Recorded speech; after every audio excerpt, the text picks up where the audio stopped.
guys, welcome back to my YouTube channel Marian Novilia. Jika ini adalah video pertama yang kalian tonton dari channel aku, welcome! Saya Marian Novilia dan akan ada updatean video baru setiap minggunya. Jadi make sure kalian klik tombol subscribe, kemudian turn notifikasi on, biar kalian jadi orang pertama yang tahu ketika saya upload video yang baru. Dan jangan lupa untuk follow Instagram aku di @_novilia, karena biasanya di IG story saya selalu update video-video apa yang akan tayang, jam berapa yang akan tayang, jadi make sure kalian tidak ketinggalan. Ya, jadi di podcast kali ini saya terlihat santai.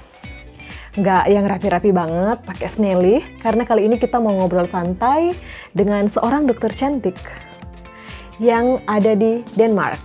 Jadi beliau ini udah aku hubungi untuk mau sama-sama sharing, karena to be honest aku sendiri agak-agak penasaran apa sih pandangan dokter atau apa sih yang dipikirkan dokter menurut pendapat dokter soal peran apoteker. So, tanpa berlama-lama lagi, kali ini kita sedang terhubung dengan seorang dokter. Ya, nanti mungkin biarkan Dokter Mutia sendiri yang memperkenalkan dirinya. Oke? Perkenalkan, ini Dokter Mutia ya. Mungkin boleh memperkenalkan dirinya biar teman-teman di podcast ini juga merasa lebih dekat ya dengan dokter. Silakan. Halo, assalamualaikum semua teman-teman podcastnya Marian Novilia. Perkenalkan, aku Dr. Mutia Fadilah dan kali ini aku akan menjawab beberapa pertanyaan yang diajukan sama Maria. Kalau ada suara-suara itu suara anakku, jadi abaikan aja ya. Iya, nggak apa-apa. Oke, Dr. Mutia, sebelumnya terima kasih banyak nih. Lagi sibuk ngurusin babynya, tapi masih mau sharing dengan kita di channel ini. So, terima kasih banyak. Ya, tanpa berlama-lama lagi kita mulai di pertanyaan pertama ya. Ya, pertanyaan pertama, Dokter Mutia sekarang posisinya di mana nih? Lagi di Indo kah atau di mana kah? Oke, sekarang aku lagi nggak stay di Indonesia, jadi sekarang aku lagi ada di Denmark. Sekitar udah 2 tahun, jadi aku udah mulai vakum praktek selama 2 tahun. Oh oke, lagi vakum ya, udah 2 tahun, oke nggak apa-apa. Nah, Dokter Mutia kan juga punya pengalaman kerja nih sebelumnya di Indonesia. Nah ini ada pertanyaan dokter, di tempat kerja Dokter Mutia dulu nih, waktu di Indonesia, apakah ada apoteker di sana? Iya, di tempatku kerja dulu ada apoteker, baik di klinik ataupun di rumah sakit, ada apotekernya.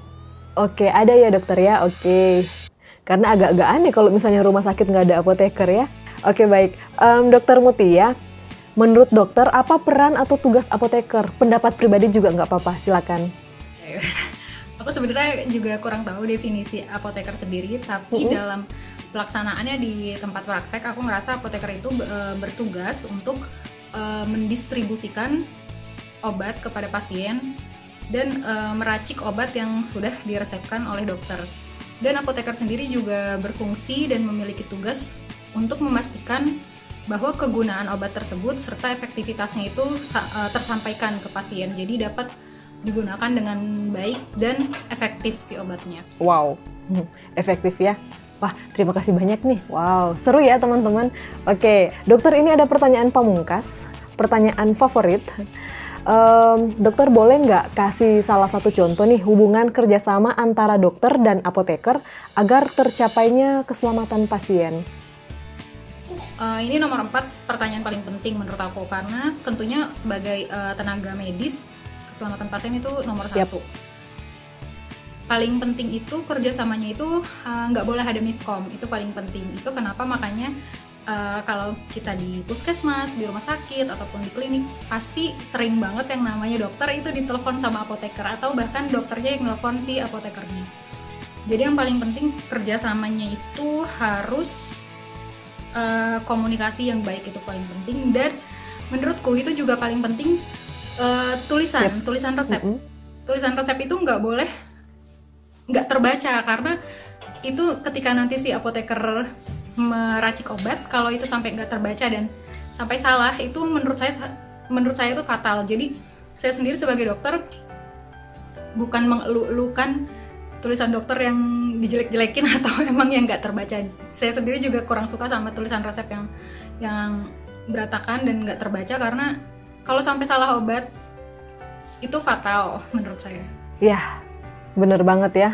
Oke, dan aku juga mau sharing nih dok, dan teman-teman di rumah juga. Jadi ada satu apoteker senior, waktu pertama kali aku masuk rumah sakit, dia juga bilang sampai bahkan pertama kali dia bekerja itu, mereka itu punya namanya buku bodoh-bodoh. Gimana ya? Jadi setiap dokter yang tulisannya agak-agak susah untuk dibaca, mereka tuh udah ini ya, kayak bikin fotokopi, kalau tulisan seperti ini tuh artinya obatnya ini. Jadi biar nggak capek untuk konfirmasi ya, tapi tetap walaupun udah ada buku bodoh-bodoh itu, untuk pertama kali bekerja, ya tiap kali dapat resep juga harus menelponnya untuk memastikan apabila benar-benar tulisan ini rancu atau misalnya resep ini tuh bisa terbaca dua arti, misalnya sama-sama berawalan D, dexamethasone atau dexketoprofen kayak gitu. Maksudnya hampir mirip ya, kan biasanya tulisannya tuh D di depan jelas, habis itu kayak kayak gitu kan ya. Wow. Dan agak-agak bahaya kan kalau misalnya di farmasi sendiri kita salah baca resep dokter nih. Tentu saja obat yang kita siapin juga salah kan ya. Dan gimana nasibnya ketika udah diminum sama pasien? Ya, Dokter Mutia, ini pertanyaan berikutnya ya. Apa tantangan Dokter Mutia sebagai seorang dokter ketika bekerja dengan apoteker? Apakah sering terjadi selisih paham atau gimana tuh dok? Silakan. Aku sih selama kemarin aku praktek itu, baik dari saat aku koas, internship, ataupun setelah aku praktek, itu aku nggak pernah ngalamin selisih paham sama apoteker. Oke. Justru kalau emang ada sesuatu yang harus dikonfirmasi, misalnya kayak amoxicillin pada bayi atau pada balita, itu kan dosisnya beda pada saat dia memang infeksi bakteri yang selain non pneumonia misalnya. Pada kasus pneumonia itu kan dosisnya dia juga beda. Jadi biasanya apoteker itu akan nelfon, dok ini benar dosisnya segini, karena pada amoxicillin pada pneumonia kan dosisnya lebih tinggi. Dan aku nggak pernah ngalamin yang namanya selisih paham. Selisih paham itu aku nggak pernah, soalnya selalu konfirmasi, entah apoteker konfirmasi ke aku atau aku yang perlu mengkonfirmasi ke mereka. Bahkan biasanya dokter pun juga beberapa halnya suka lupa, kayak misalnya ini dosisnya berapa gitu kan, baiknya itu kita pun tanya ke apoteker, itu juga nggak apa-apa, karena menurut saya apoteker itu memang ahlinya di bidang obat gitu. Jadi mungkin kalau dokter ahlinya lebih ke arah kalau penyakit ini lebih cocoknya obat ini kayak gitu, dia spesifiknya ke situ. Tapi kan apoteker kan juga ada yang bidang klinisnya, dan mereka juga paham dan dosis obatnya dan rentang obatnya, jam pemakaiannya itu pasti apoteker juga lebih paham. Jadi nggak ada salahnya emang saling komunikasi dan saling tanya, itu nggak masalah. Dan kita sendiri juga ini ya, ketika dapat resep gitu pas kita baca kok kayaknya ada yang aneh nih, atau misalnya nggak terlalu meyakinkan, kita tuh biasanya ini telepon gitu loh untuk konfirmasi ke dokter tersebut yang menuliskan resep kayak gitu teman-teman.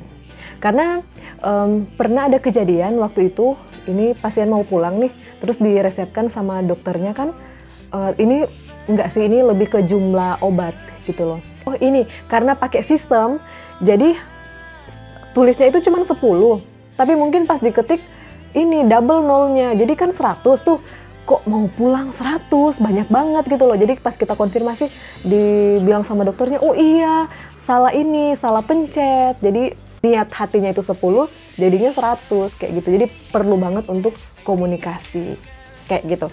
Ya, Dokter Mutia, ini ada pertanyaan berikutnya.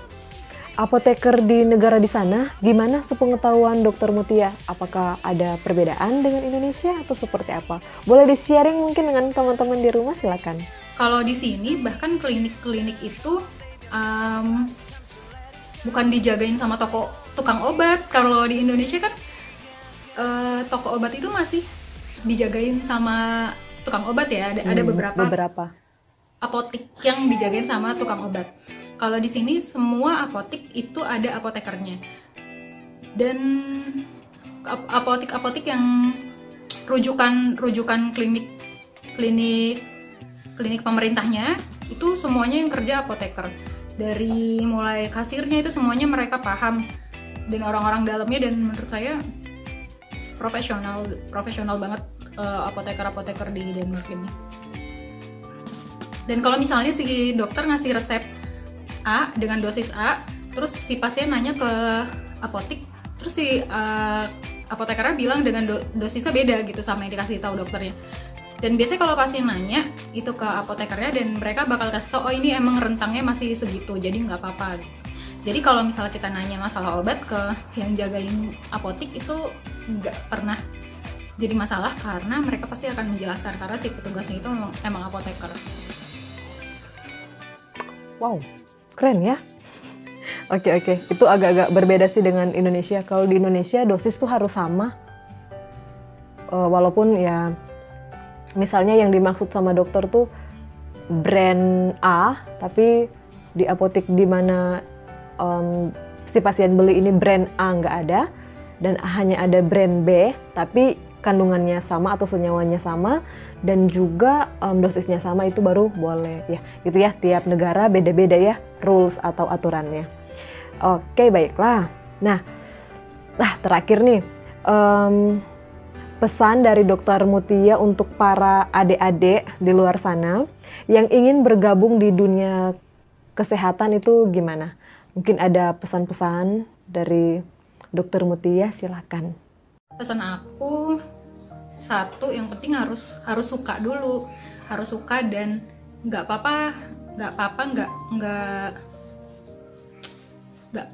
pinter lah atau beruang segala macam. Orang kan mikirnya kalau masuk ke dunia kesehatan itu harus beruang, harus pinter segala macam. Nggak, menurut aku intinya harus suka aja dulu. Yang kedua harus rajin, udah itu aja, karena hampir 95%-nya itu hafalan.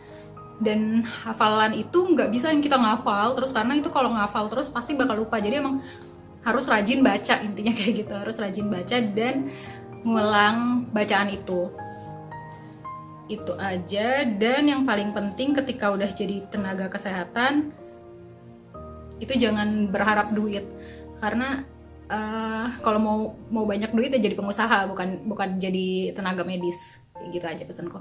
Ya udah, segitu aja. Makasih semuanya. Semoga bermanfaat. Assalamualaikum warahmatullahi wabarakatuh. Dadah. Waalaikumsalam warahmatullahi wabarakatuh. Dadah dokter. Oke, ya teman-teman, itu aja videonya. Gimana jika ada hal-hal yang ingin kalian tanyakan atau misalnya ingin kalian sharingkan, silakan untuk tinggalkan pesan atau kesan di kolom komentar di bawah. Dan teman-teman ini ya bisa follow untuk Dokter Mutia juga di sini. Kemudian iya, Dokter Mutia juga punya channel ya, nanti saya tulis di description box di bawah alamat atau link channelnya biar kalian nggak salah subscribe ya. Oke, baiklah, itu aja videonya. Gimana jika kalian suka dengan video seperti ini, jangan lupa untuk klik tombol subscribe, kemudian di like, di komen, di share ke seluruh sosial media yang kalian punya. And see you di next video, bye!